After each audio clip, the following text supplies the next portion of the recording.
Hey guys, welcome back to the VHS Revolution show. My name is David Schumann, and today's guest is Matthew Kevin Anderson.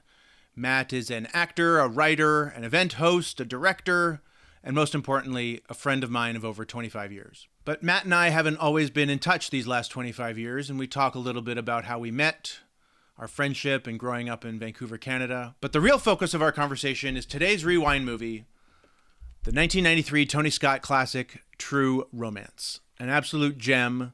We talk all about the movie, its writer, Quentin Tarantino, as well as the amazing cast and memorable scenes. We do a huge deep dive into all of our favorite things about the movie. It's a great conversation. This episode was originally recorded earlier in the year, so when Matt mentions movies like Juror Number 2 and Highest to Lowest, that's why. Anyway, we had a great conversation, and I hope you enjoy it. Here's True Romance with Matthew Kevin Anderson.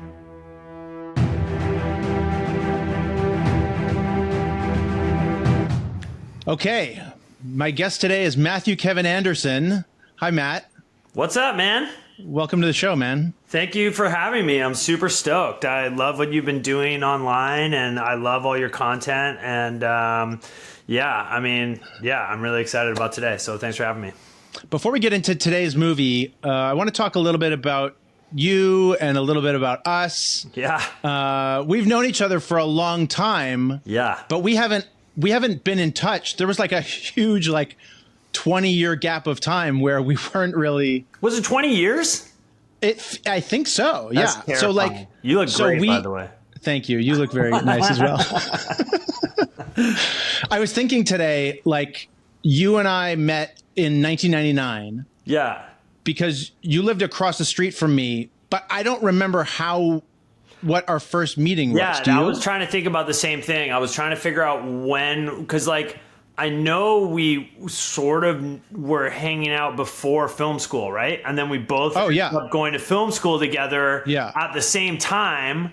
And then I think my very first acting gig was in your short that you directed. With you and Ben? With me and Ben at the cafe. Yeah. And about a hitman who hired a skater kid to kill somebody, and the skater kid obviously failed and just took off with the money or something. No, he didn't get the money. He lost everything, and he got beat up. He totally blew it. Yeah. So I don't know how we would have started hanging out before that, but I know we did, and then we went to film school, and I just remember film school. We would go see movies and watch a lot of movies. We'd go to the Granville Theater, which is now gone, and we would watch movies. And Capital 6. Yeah, man. And we would always discuss them after. We would sit and really talk about the films. And Well, do you remember before we went to Vancouver Film School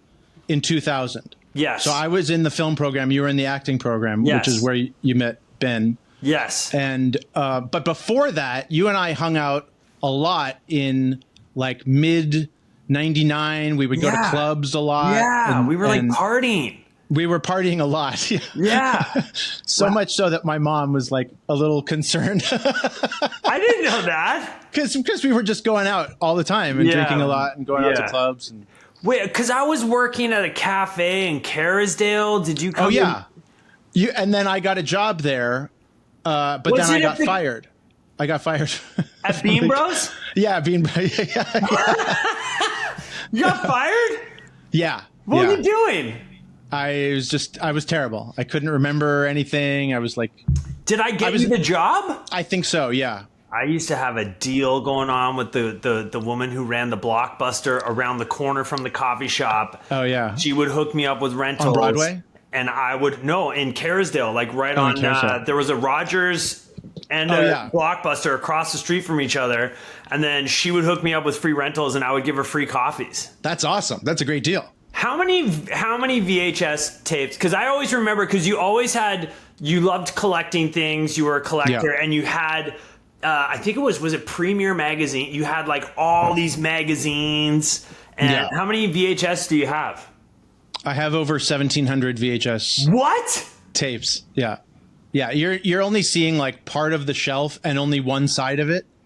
So it's like double-sided, and it's much bigger than that's than the so frame. Awesome. Yeah. So do you continue to add to it?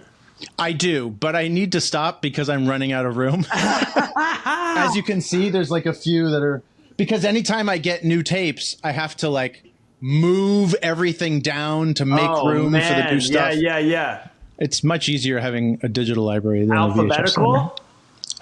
Sort of. Or is there categories? Yeah. Well, this side, it was alphabetical, and then I got tricky, and I decided to categorize them by like star. Yeah. On this side, so like, by you got your star. Bruce Willis and your Denzels, and then your Steve Martins behind me, Chevy Chase, I like Bill that. Murray. And you go by actor, not by director, which is interesting. There's a few. There's a few director pods. So there's a Spike Lee pod up here. Oh yeah.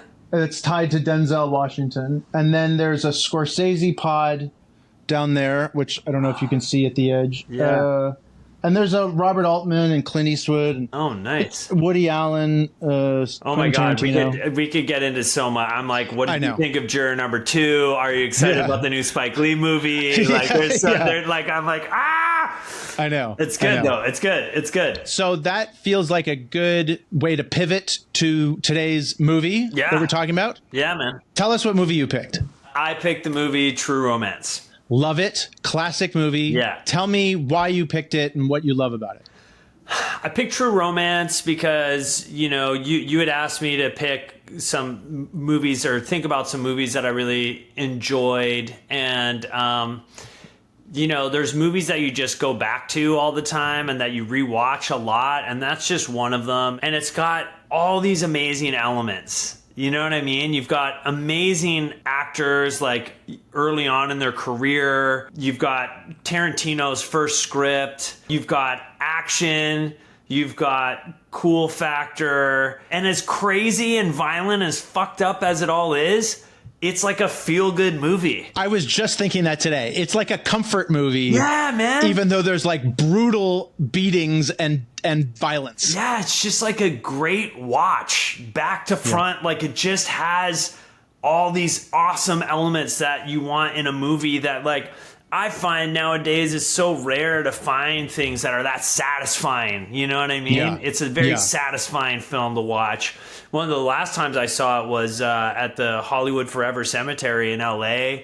Like outside, picnic, in the cemetery, you know what I mean? Like on the big screen. It was so awesome. And yeah, it's just there's just so much to talk about in there. I mean, it's just chock-a-block. The pedigree is insane. So you've got, it is Tarantino's first script, even though Reservoir Dogs was his first produced feature. Yes.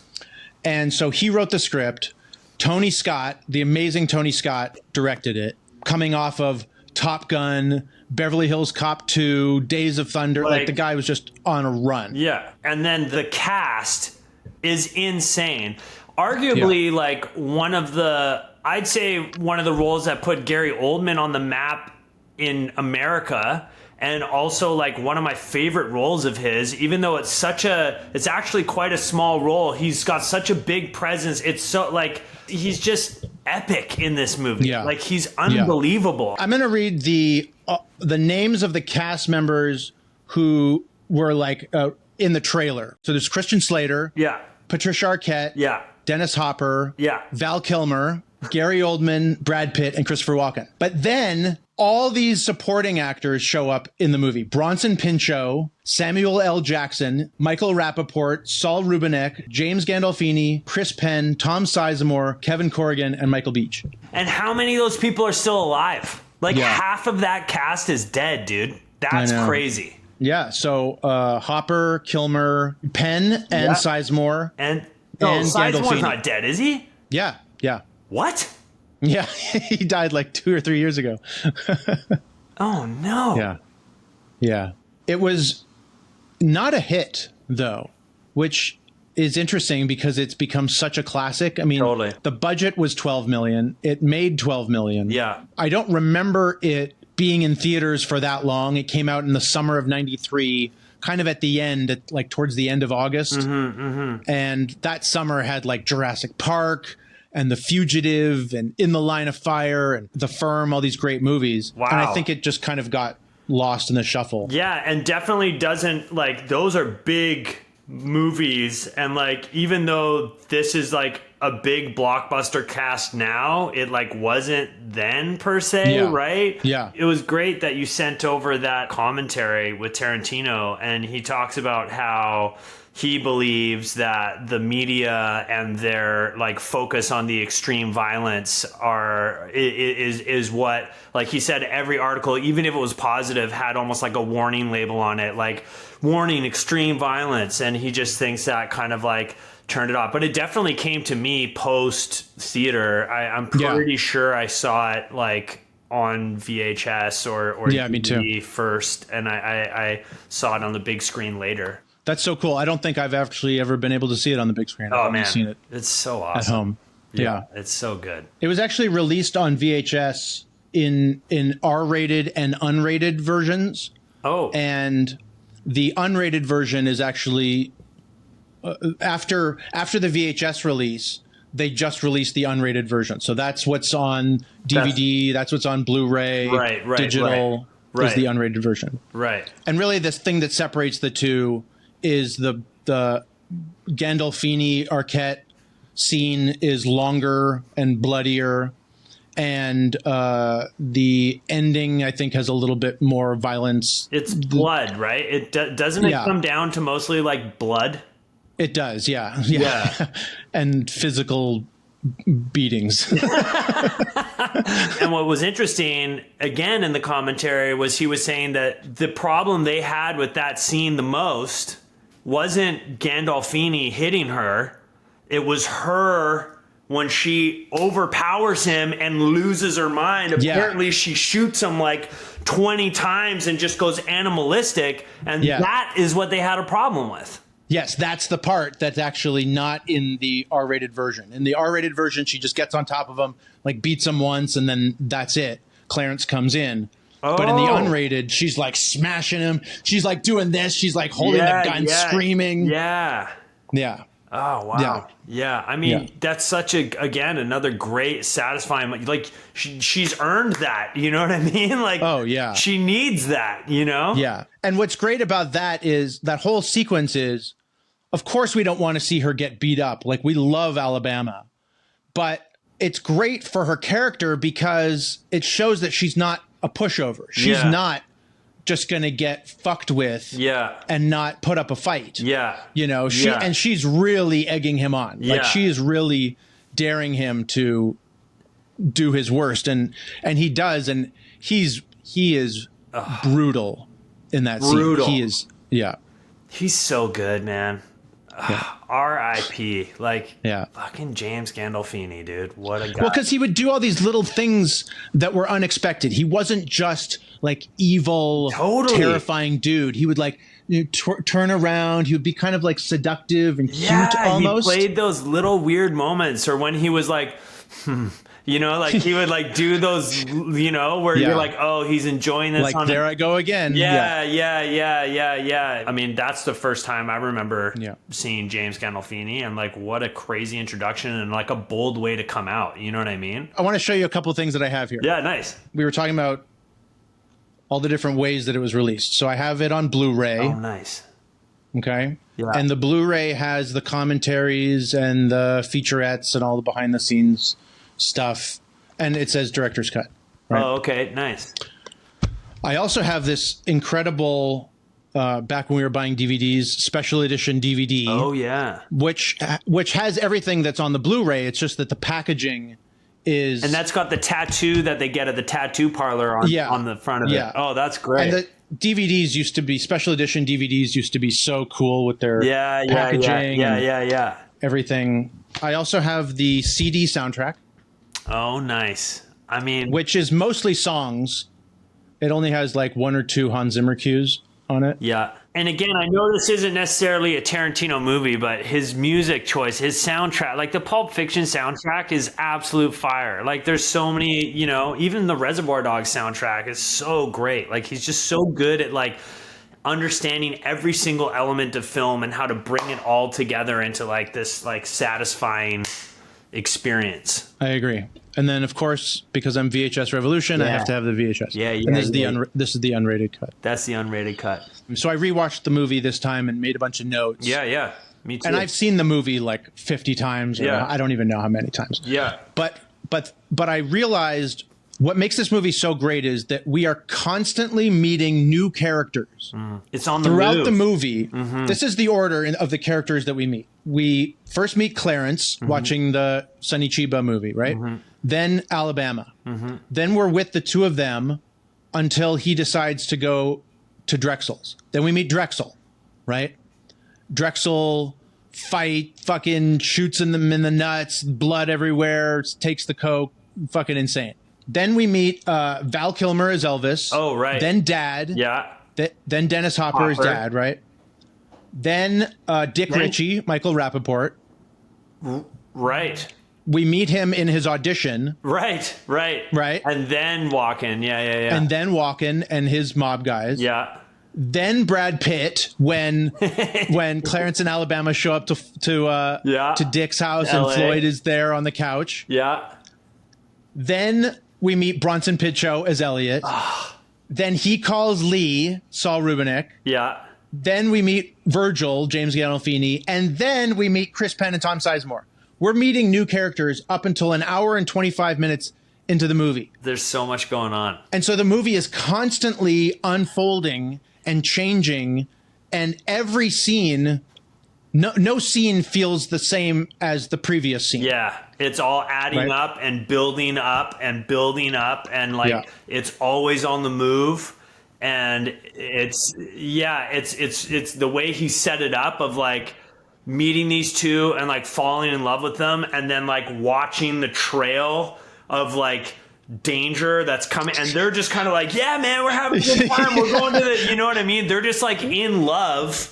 You know what I mean? And like on this journey and this venture together, and you just see this like dark cloud moving in on them, right? The whole time. So you're just kind of like, oh no, the whole time. Well, what I love about that, just to speak to what you said, is the movie basically introduces these two characters.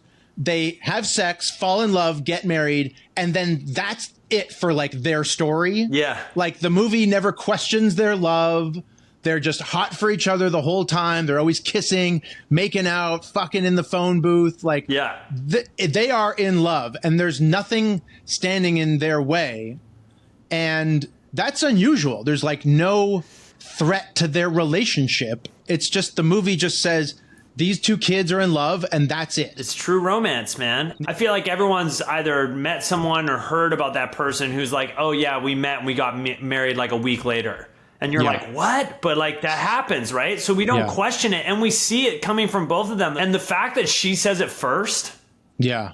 You know what I mean? And he's kind of like, are you serious? Like, is this really happening? And you just buy it. Like that was never something where I was like, I don't know about this. Yeah, exactly. You know what I mean? There's like some crazier shit that happens later on. And even then I'm like, I'm on the ride. I don't even care. Yeah. You know what I mean? Yeah. How wild and zany it gets. But I never question that. I mean, that's what the movie, it's built on that, right? It definitely hangs on that. Tarantino said it best. He's like, Tony Scott turned it into like a fairy tale. Yeah. And it is that, like it's got this like sort of mystical, just like beautiful, like effervescence bubbling under it with those drums, like the whole kind of way it plays that sort of like trop. They're in like snowy Detroit, and it's like doom, doom, doom, doom, doom, and they're like, and you're like, oh, okay, like. So the opening to the film is a homage to Terrence Malick's Badlands. Oh, so the music is very similar in Badlands. I'll add a link in the description. The music is very similar, and so Hans Zimmer essentially did a knockoff of this music cue from Badlands by Carl Orloff, but it has exactly that same kind of interesting. I haven't seen Badlands in so long. But the movie also opens with a narration from Sissy Spacek that's very like floaty and my life. That was one question I was curious if the voiceover was in the original script or if that's something they added after in post. Oh yeah. I don't know. His writing style was so unique, and we've all grown to love it, but no one really knew it at that time. So it was like a really strong, interesting voice, and people were like, what is this? And like the monologues and like the dialogue, you know what I mean? And how he's like, when he's getting to know Alabama in the cafe, and he's like, you know, what are your turn-ons and turn-offs? And he's like, when I wrote all that, you know, now it sounds cool, like retro, because she's like, oh, I like Burt Reynolds and like Mickey Rourke. And it's got this like cool throwback vibe. But he's like, when I wrote the damn thing, it was so long ago. Like those were the hot names. You know what I mean? But now it has like a cool, and I always thought it was really interesting that he didn't like update that, or no one updated that. They just like left it as is, you know? So let's talk about Tarantino's run in the 90s. Pretty insane here. So he, as we know, like worked in a video store, wrote these scripts. I think the story is that he sold True Romance so that he could make Reservoir Dogs. Yes. And Reservoir Dogs came out first in 1992. Yeah. Then True Romance in 93. Then Pulp Fiction and Natural Born Killers in 94. Even though he doesn't love what Oliver Stone did with his script on Natural Born Killers. Yeah. Because Oliver Stone really stylized it and really made it his own. But that was a hit film, wasn't it? Yeah. And then, of course, Pulp Fiction just destroyed everyone and took the cinema by storm and created all these copycats and everybody was talking about it. Brought Travolta back. Like that movie was so like, what is happening? You know what I mean? We just hadn't seen anything like that before. And then he started acting. He did Jackie Brown, right? Yeah, Jackie Brown was in 97, but before that he was in From Dusk Till Dawn in 96. I was going to say, where did Dusk Till Dawn fall in there? From Dusk Till Dawn was like early 96. He made that. He wrote that. And he wrote that and starred in it. And Robert Rodriguez, exactly, directed it. And then he wrote and directed Jackie Brown, which came out in 97. And Jackie Brown, which is actually my favorite Tarantino movie. Come on. Yeah, it is. Yeah. Jackie Brown. Yeah, Jackie Brown. Yeah. What? I don't know that it's his best movie, but it's my favorite. Yeah. No, that's fair. I mean, I need to sit down and rewatch it. I've been thinking about that actually a lot lately, where I'm like, oh man, I got to go back and watch Jackie Brown, and I probably need to give Hateful Eight like another, because like I love Once Upon a Time in Hollywood, and I've seen that, like that's a movie I've watched like so many times. That movie is like so satisfying on so many levels, and so fun and wacky, and like, oh man, like just I love that movie. I love that movie. Jackie Brown, that's cool. Okay, I'm gonna rewatch it. Yeah, Jackie Brown is, I think, his most underrated movie, and it's his least stylized movie. Yeah, it's pretty like, it's just grounded. Pretty grounded. Yeah, really just about the characters, but it's got some style and stuff going on around the heist later in the movie.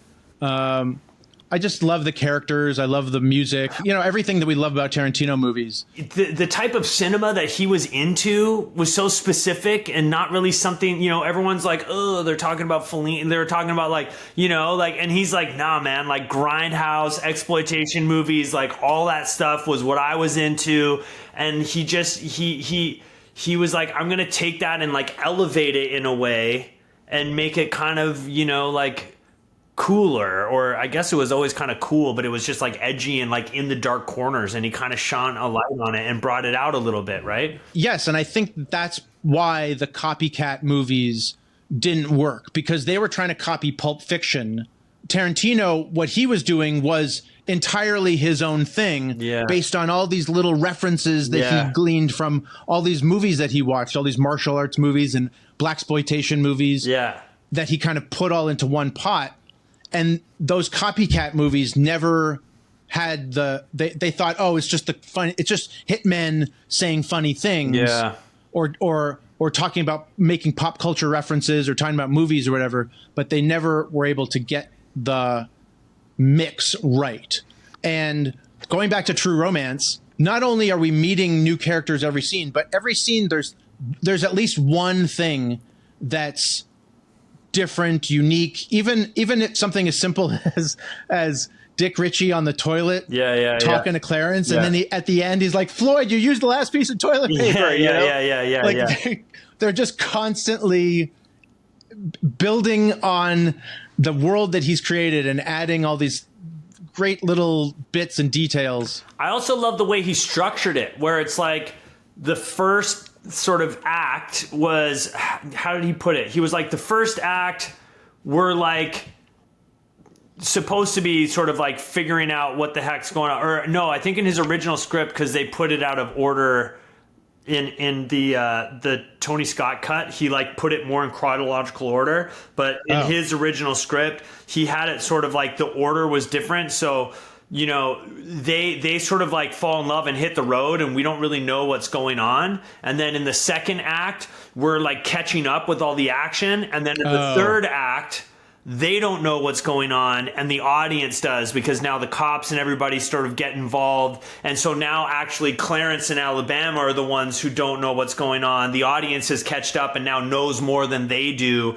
and they're just like, oh no, you know what I mean? So like the way he like set that up and structured it, I thought was really cool as well. Like the journey that he takes the audience on of like kind of like, oh, what's going on here? And then like, you know, getting to know all the players and catching up. Well, that was pretty smart move on Tony Scott's part to reorder it that way, because there's so many characters. Putting it in chronological order, we follow Clarence and Alabama on this journey, meeting their dad, meeting Dick. But again, we haven't seen necessarily Reservoir Dogs yet. We haven't seen Pulp Fiction yet. So his style of like the disjointed, like people were like, what the heck? This is confusing. You know what I mean? So I'm sure it was like, no. We need to just like move this around. And you know what I mean? I would love to see, you know, a cut where it was like in that order. You could probably make that happen, right? Did you ever know my buddy Andrew Legg?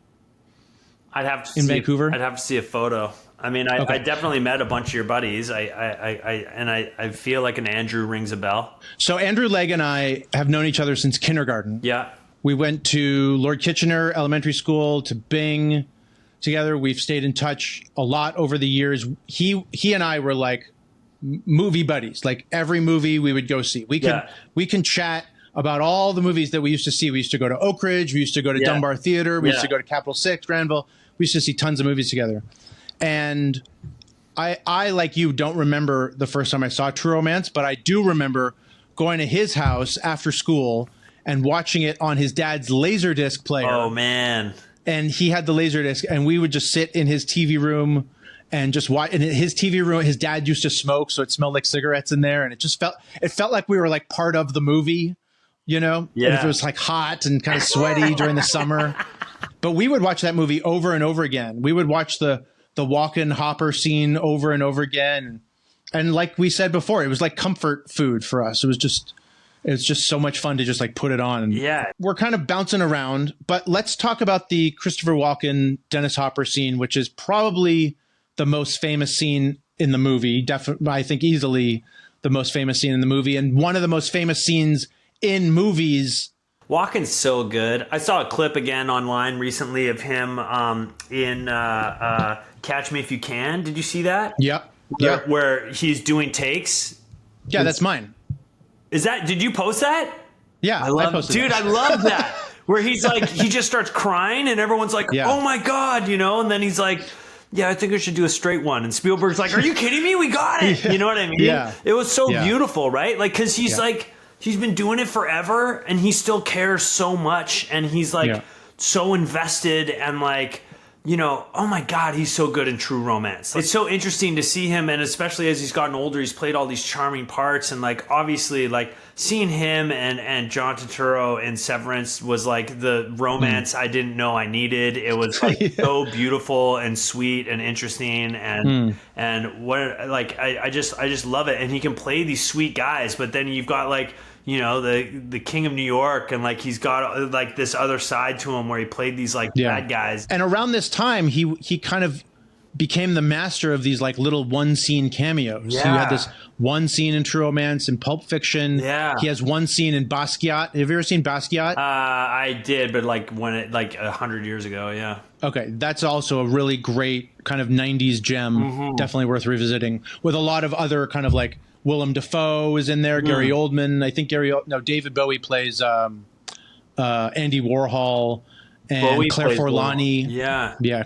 It's great. Yeah, he's had, I mean, again, like talk about an amazing career, but and then for him to do that, because he was like popping at that time, like, you know what I mean? For him to do that one scene, you know, was like, because he doesn't show up again, right? No, he did shoot another scene that's on the deleted scenes. Oh, really?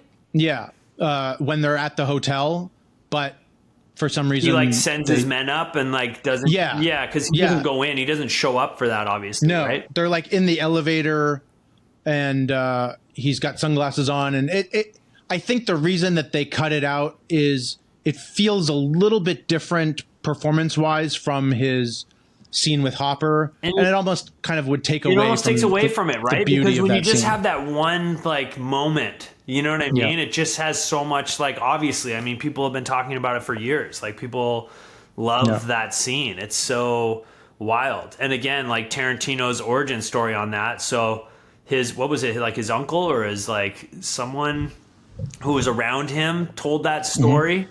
Oh yeah. Yeah. And it was, and then and then that other character was Big D, who was like Drexel's like guy, was kind of based on the guy who I think told that story.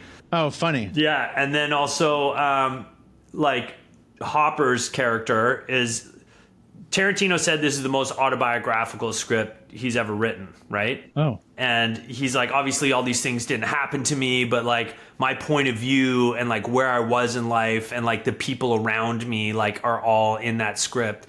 And they go to the Vista at the beginning of that movie. He now owns the Vista, doesn't he? Yeah. How cool is that? I lived in Silver Lake. I used to go to the Vista all the time. It's an amazing theater. And it's just like one of those gems, and they've like really kept it, you know, like it's unfortunate the Dunbar doesn't have like the shine that it could, you know what I mean? Like it didn't really get kept up in a cool way. But I didn't even realize that until I was watching it this time, that was the Vista. First movie I ever saw in LA, when I moved to LA in October 2002, first movie I ever saw was Punch Drunk Love at the Vista. No. Yeah. Oh. Yeah. Punch Drunk Love.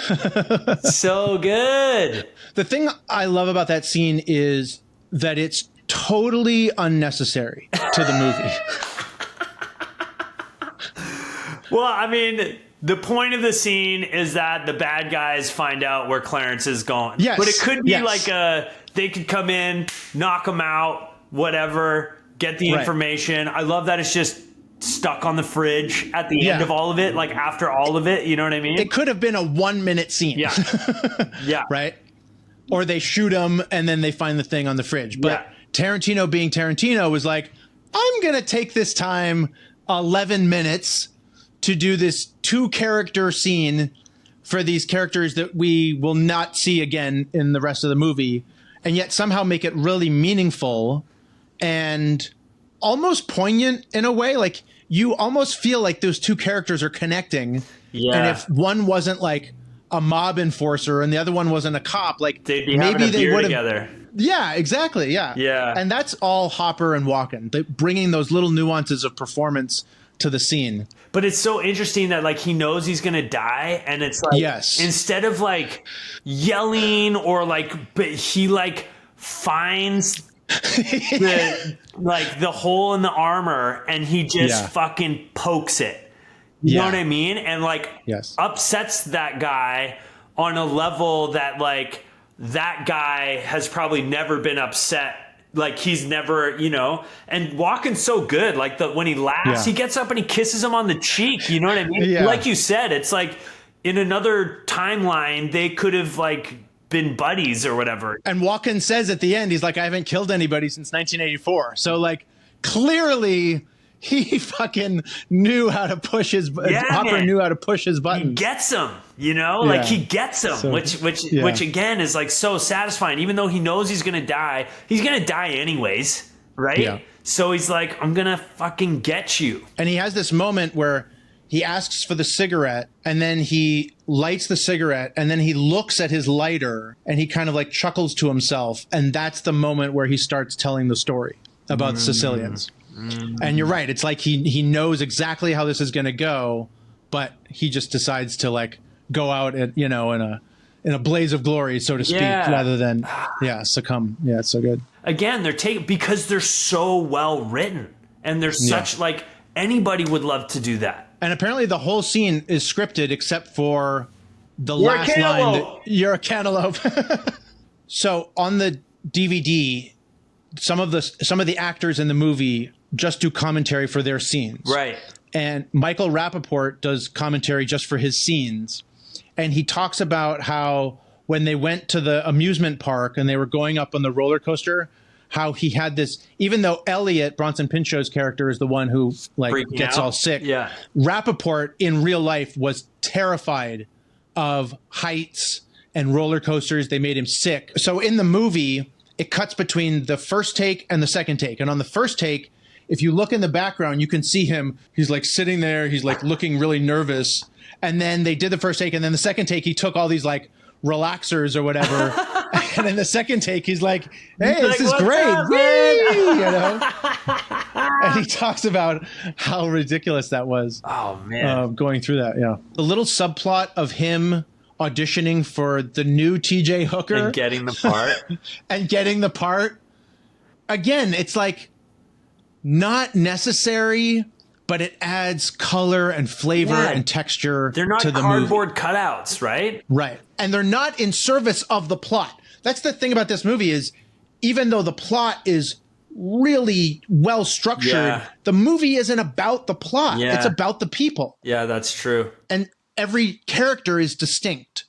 Drexel is totally distinct from Dad, distinct from Walken, from Lee. The cops. And again, I love the dynamic, you know what I mean? Like, you know, Sizemore, just like he's always like, I love this guy, you know what I mean? They're like listening, they're listening on their headphones, and he's just like he's like he's along for the ride. He's like, this is fucking crazy, you know? And like, Chris Penn's character is more just like, boom, we got to get the job done. Like, you know, those two guys are so good together. I could have seen a movie with just the two of them. Yeah.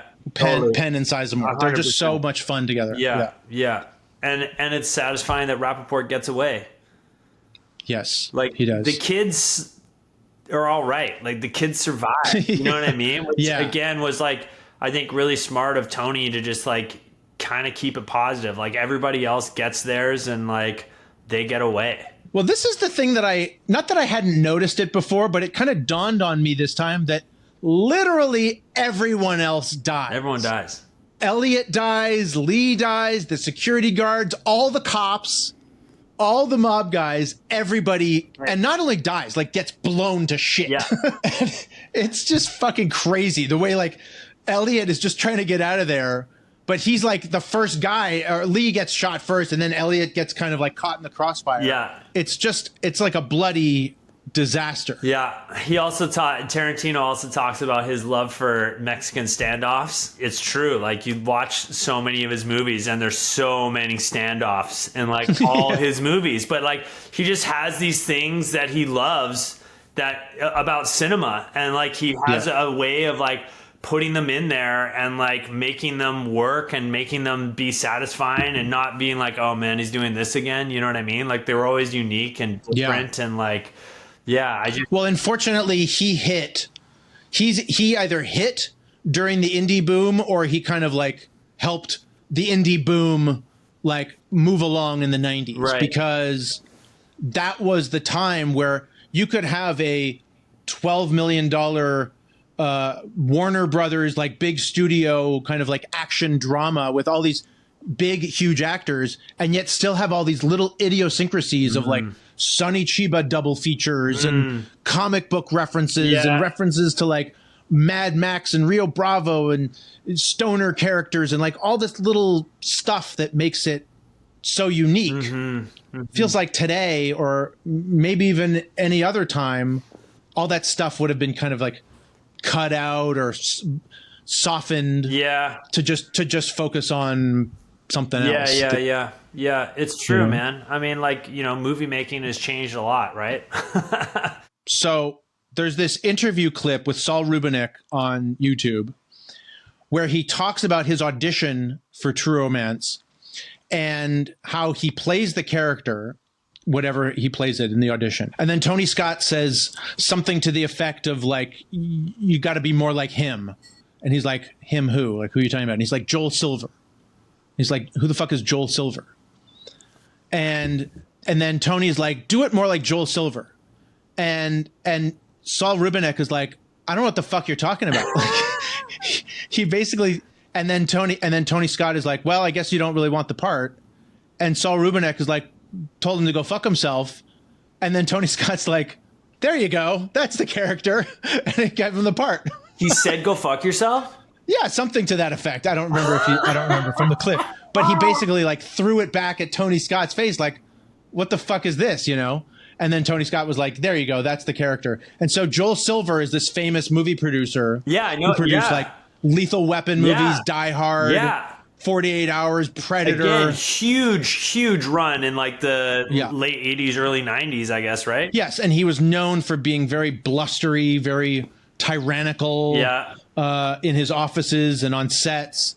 And the way Saul plays Lee is slightly calmer. He's nicer. But he is nicer, yeah. But Joel Silver was kind of hefty, and he had that kind of beard. Yeah. So, visually they're very similar. Right. But yeah, I mean, like I thought he was just mean to Elliot to a certain degree, and like he was just so like, mean to Elliot. He was so mean to Elliot all the time. But then like he would be sort of like he had a charm to him. You know what I mean? Yeah. He's the one who starts the whole shoot off. Yes, because he throws the coffee in Elliot's face. Yeah, because he's so pissed when he finds out Elliot's a rat. Yeah. And what's the guy who plays Elliot from Perfect Strangers? Is Bronson Pinchot. Which, aside from Perfect Strangers, I don't think I've ever seen him in anything else but True Romance. He's in Beverly Hills Cop. He's in the Beverly Hills Cop movies. Right. As Surge. Right. Yeah. Okay, that's right. That guy. I watched Perfect Strangers religiously, and obviously he uses an accent as Balky. Yeah. So to see him in True Romance, I was like, oh, that's his voice? Yeah, I know. I remember the same thing. Thing. It was and he's like getting blown by hookers and doing coke, and he's just when like she totally whacks when he's like being a dick and she's just like boom and hits the coke bag into his face. Yeah. Oh, it's so good. And let's talk about Christian Slater a little bit, because he carries the movie. Yeah. He's so great in it. Yeah. This was also during a period where he was kind of like in a little bit of like a heartthrob era. Yeah. He was in Young Guns 2 and Heathers, and he was in this skateboarding movie called Gleaming the Cube.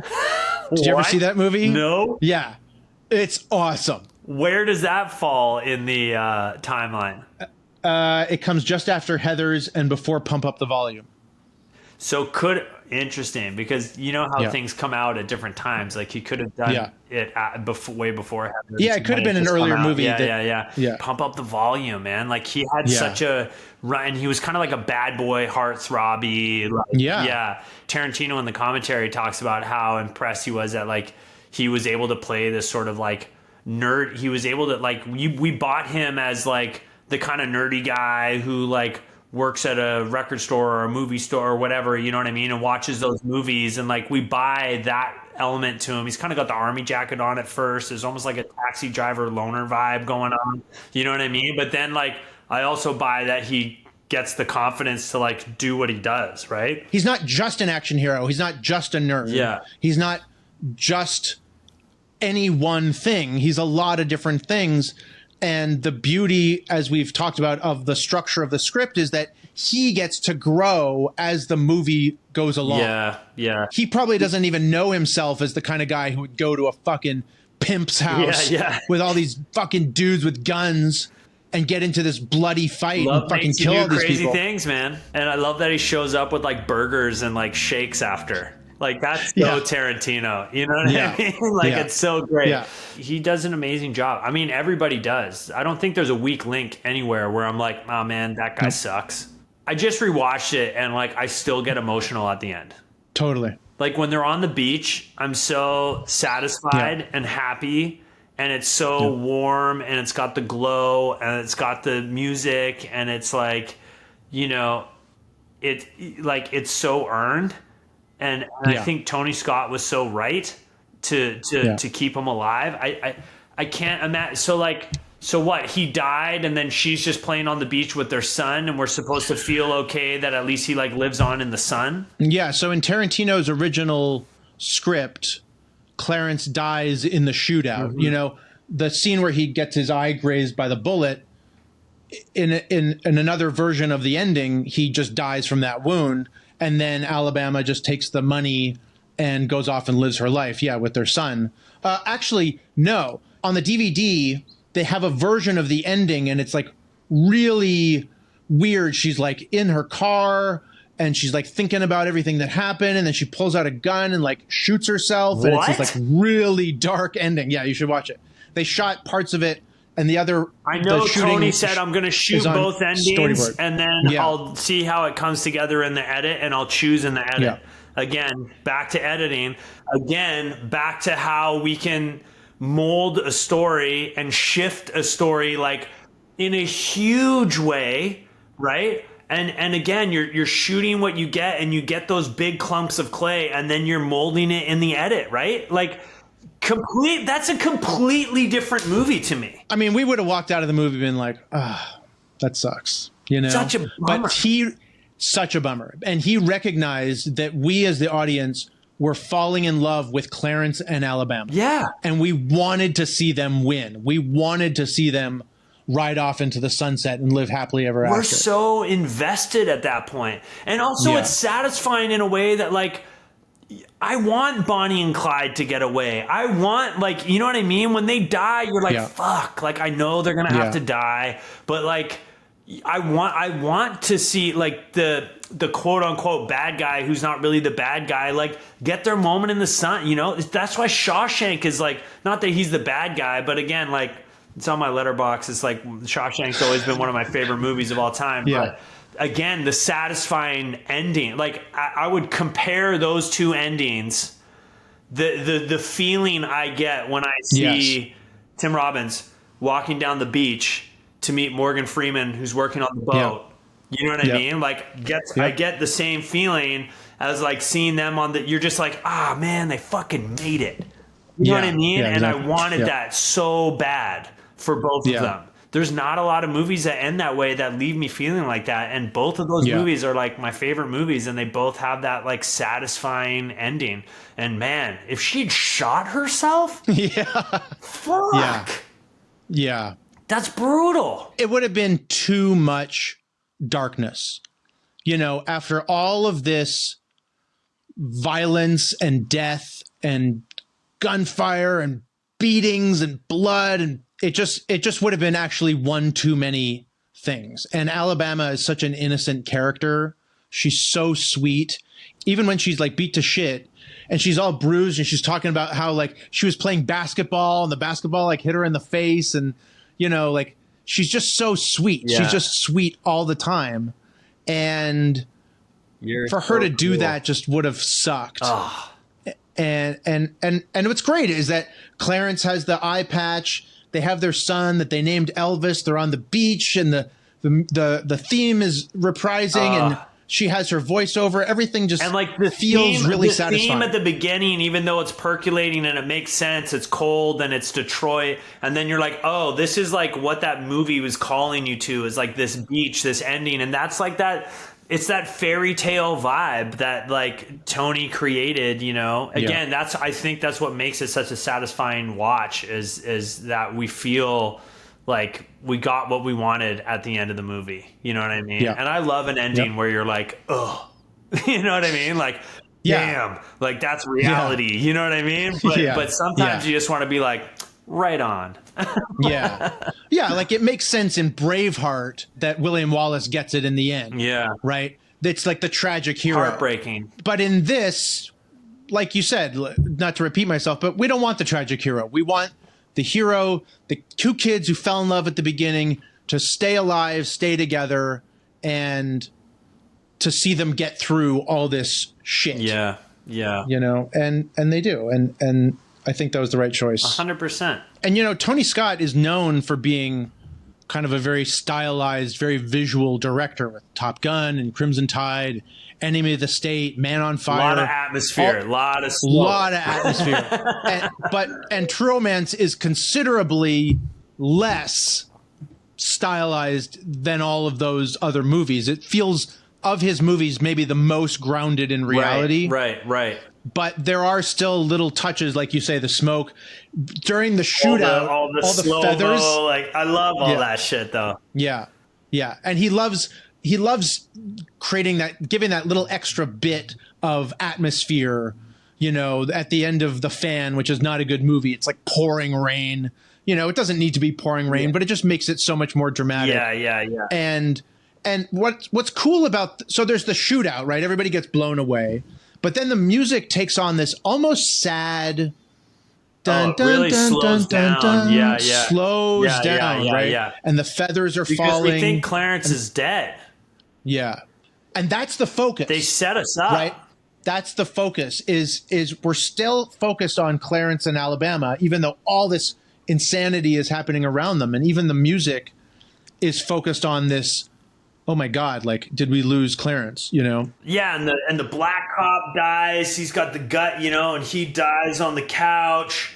And then the shitty bodyguard, he's like begging for help. Yeah, it becomes pathetic. Chris Penn's like, no, fuck you, and he blows him away. And then like the last guy gets, and like everyone gets murked.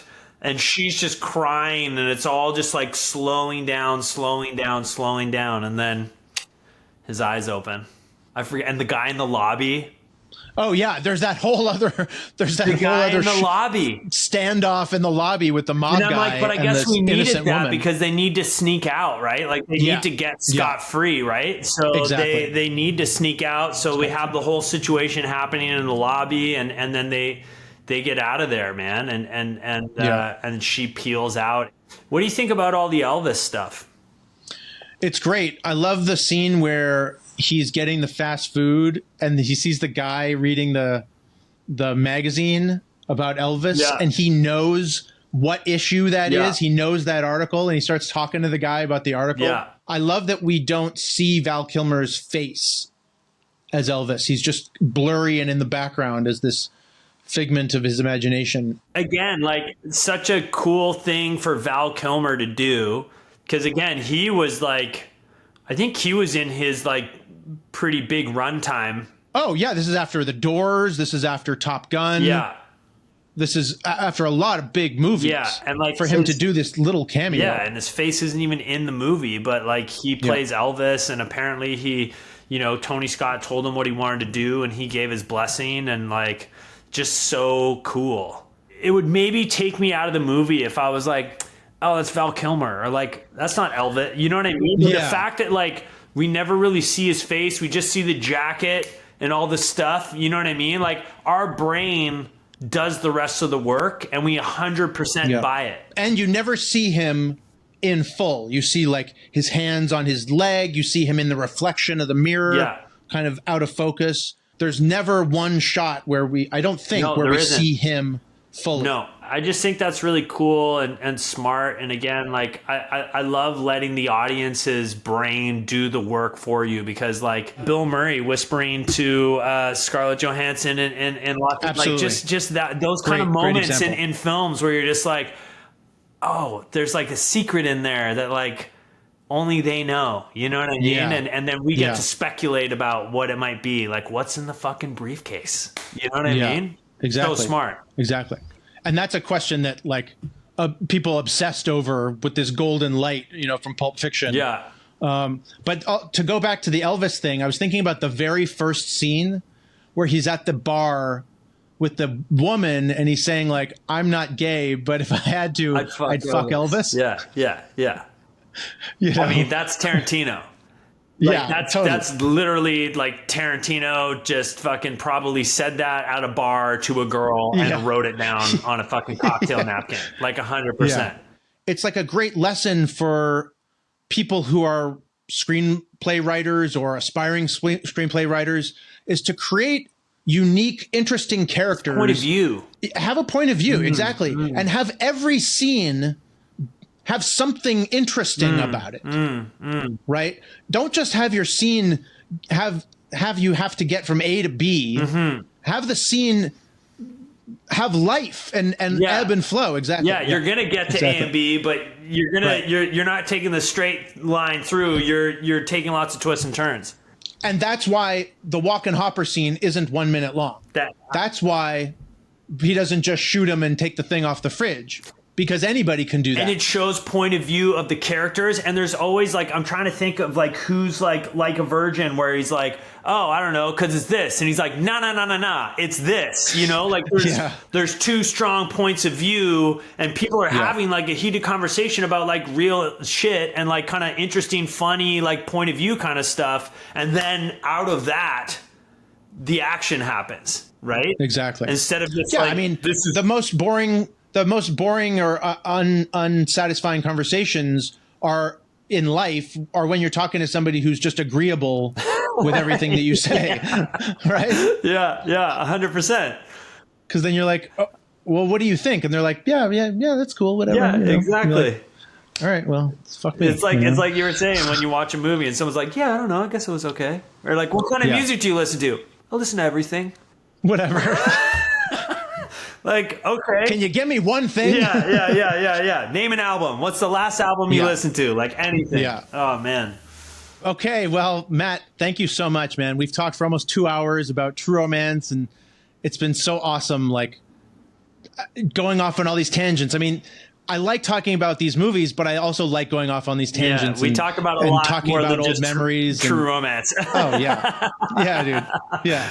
But again, that's why I love that movie, is because there's so much in it. I mean, we talked about all the people who have passed. I mean, Tony Scott, like, you know what I mean? There's so much there. There's so much nostalgia. There's so many careers starting in that movie. And like people who aren't with us anymore. And there's just so much like, there's just so much epicness in that film. And that's why it was one that I wanted to pick and talk about, because I just feel like there's so much in there to talk about. Yeah, you picked the perfect movie. It was the best. And you know, I always kind of am amazed by how life works when you're really close to someone, and then life kind of takes you off in different directions, and then we somehow kind of made it back into each other's orbit. Yeah, 100%. I'm just really happy about that. I'm really glad that we reconnected. Yeah, man, me too. Like, it's kind of just like old times. Yeah, you know? I mean, like not any time has passed, which is like so wild and really great. And I'm happy for you and excited for all the things that you're doing and your family. Thanks, and everything. It's like, it's really awesome. And I don't know, I hope your fan base enjoys this, and hopefully we'll do another one. Maybe not Eyes Wide Shut, but I mean, like, I'll do Shawshank Redemption all day. I mean, there's so many movies. Yeah. Princess Bride. I was going to say, what are your top 4 letterboxes? Oh, my top. Oh, so if Letterboxd asked me, like, what are my top, my 4 favorites? I've been thinking about this like too much, I think. It's a tough question. So I would say Dazed and Confused. Yeah. Oh, wow. Easily. Nice. Yeah. Die Hard. Yeah. I would say JFK. Ooh, nice. And let's go with a curveball. I'll say My Dinner with Andre. Oh, very nice. That's a great list. Yeah. I think I have What about you? I have Shawshank, Princess Bride, Seven. Oh, yeah. And I just looked at this because I was like curious about it. I need to get better on Letterboxd. Sweet and Low Down. Oh, nice. Oh, I've never seen that. You've never seen Sweet and Low Down? No. Man, it's such a weird ass movie, but there's something that I absolutely love about it. I just think what Sean Penn did in that movie was like so fun and interesting, and it's really great. That's awesome. Thanks for being here, Matt. Thank you, brother. Great talking to you, buddy. Great to see you. Thanks for having me, and let's do it again. Absolutely. Okay, man. Peace. See you, man. Okay, well, that was our discussion about True Romance with Matthew Kevin Anderson. Matt, thanks again for being on the show and just for being so great. I really loved our conversation. Over the course of our conversation, Matt and I talked about a lot of other things that I unfortunately had to cut out. Like, he talked about his acting career. I talked about editing trailers. I will post that material at a later date because I think it's really interesting. So that's it. I hope you enjoyed this episode. And if you want to see some of my previous rewinds and interviews, the links are in the description below. See you next time.